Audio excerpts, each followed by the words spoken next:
ഒരു ചതി പറ്റിയിട്ടുണ്ട്. ആരാ ചതിച്ചതെന്നൊന്നും അറിയില്ല. ഒന്നുകിൽ അംബിക ആന്റി, അല്ലെങ്കിൽ എന്താ കാര്യമെന്ന് പറയ. അമൃതയുടെ കയ്യിൽ നിന്നും സ്വർണം വാങ്ങാൻ അംബിക ആന്റി ഒറ്റയ്ക്കാ പോയത്. കള്ളം പറഞ്ഞ് ഞങ്ങളെ ഒഴിവാക്കി. ഇപ്പൊ ആന്റി പറയുന്നത് സ്വർണ്ണം ഏതോ കള്ളന്മാര് പിടിച്ചു പറിച്ചുകൊണ്ട് പോയെന്നാ. കള്ളന്മാരോ? നീ എന്തൊക്കെയാ ദിവ്യായി പറയുന്നേ? ഒക്കെ അംബിക വെറുതെ പറയുന്നതാവും. എനിക്കും അങ്ങനെ തോന്നിയത്. പക്ഷേ ആന്റി സത്യം ചെയ്ത് പറയാ, അവർക്കൊന്നും അറിയില്ലെന്ന്. അല്ല, എന്ത് സംഭവിച്ചെന്ന് അംബിക പറയുന്നേ? അത് എന്റെ മോളെ, ഞാൻ പറഞ്ഞത് സത്യ. ബൈക്കിൽ വന്ന് 2 പേര് കയ്യിൽ നിന്ന് ഇങ്ങനെ തട്ടിപ്പറിച്ചോണ്ട് പോയി. ഓഹോ, അങ്ങനെയാണോ സംഭവിച്ചത്? പിന്നെ എന്തിനാ സംശയിക്കുന്നത്? ഇതേ അമൃതയുടെ പ്ലാനാ. അവളും ചന്ദ്രസേനനും കൂടി ഏർപ്പാടാക്കിയ കള്ളന്മാരാവും വന്ന് സ്വർണം കൊണ്ടുപോയത്. വേറെ ആർക്കാ സ്വർണം കൈമാറുന്ന സ്ഥലം അറിയാവുന്നത്? അത് ശരിയാ, ഞാനും അത് ആലോചിച്ചു. കൃത്യസമയത്ത് അഭിമന്യു അവിടെ വന്നു എന്നുകൂടെ പറഞ്ഞപ്പോ സംഗതി ഉറപ്പായില്ലേ? ഇത് അമൃതയും അഭിമന്യും കൂടി ഉണ്ടാക്കിയ പ്ലാൻ ആണെന്നേ. അങ്ങനെ തിരിച്ചു വാങ്ങിക്കൊണ്ട് പോവാനാണെങ്കിൽ സ്വർണം തരാതിരുന്ന പോരെ? എന്തിനാ ഇങ്ങനെയൊരു നാടകം? നീ ഒരു പമ്പര വിഡ്ഢിയാ ദിവ്യേ.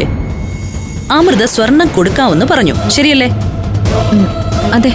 സ്വർണം പറഞ്ഞതുപോലെ അംബികയ്ക്ക് കൊടുക്കുകയും ചെയ്തു. ഇപ്പൊ സ്വർണം പോയത് അംബികയുടെ കയ്യിന്നാ. അതിന് അമൃത എന്തു പിഴച്ചു? ഇനി നിങ്ങൾക്ക് ആ സ്വർണം ചോദിക്കാൻ പറ്റുമോ? അവര് സ്വർണം തന്നല്ലോ.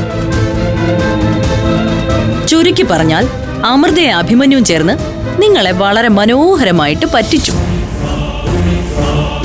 ദിവ്യപ്രഭേ, അങ്ങനെ ഈ സ്വർണം സ്വന്തമാക്കാമെന്നുള്ള നിങ്ങളുടെ ആഗ്രഹം ചീറ്റിപ്പോയി. ഇനി ഈ ജന്മത്ത് അത് നിങ്ങൾക്ക് കിട്ടില്ല. പോലീസിൽ പരാതി കൊടുത്തിട്ടും കാര്യമൊന്നുമില്ല. സ്വർണം എവിടുന്ന് കിട്ടിയതാണെന്ന് ചോദിച്ചാ എന്തു പറയും? പോലീസിൽ പരാതിപ്പെടാനൊന്നും ഞാനില്ല ആന്റി. അമൃതയാണ് ഇതിന് പിന്നില്ലെങ്കിൽ. അവൾ അനുഭവിക്കാൻ പോകുന്നതേ ഉള്ളൂ.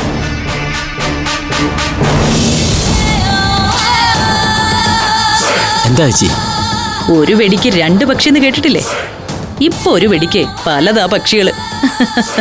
ഈ കളി നമ്മൾ ജയിച്ചു എന്ന് മാത്രമല്ല, ഇനിയുള്ള സകല കളികളും ജയിക്കാനുള്ള അടിത്തറയും ആയി. മനസ്സിലായില്ല. പറയാം. ഒന്നാമത്തെ കാര്യം, സ്വർണം നമ്മുടെ കയ്യിൽ എത്തിയെന്നുള്ളതാ. രണ്ടാമത്തെ കാര്യം, അമൃതയ്ക്കോ ദിവ്യയ്ക്കോ നമ്മളെ സംശയമേ ഇല്ല എന്നുള്ളതാ.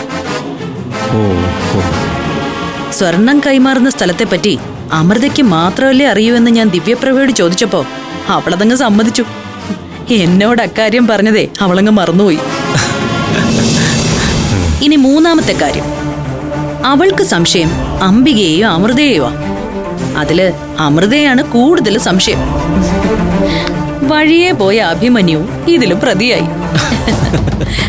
അവരോടുള്ള കലി ഇനി ദിവ്യപ്രഭ അങ്ങ് തീർക്കട്ടെ. നമുക്ക് നമ്മുടെ സ്വർണവുമായി ഗാലറിയിലിരുന്ന് കളിയും കാണാം.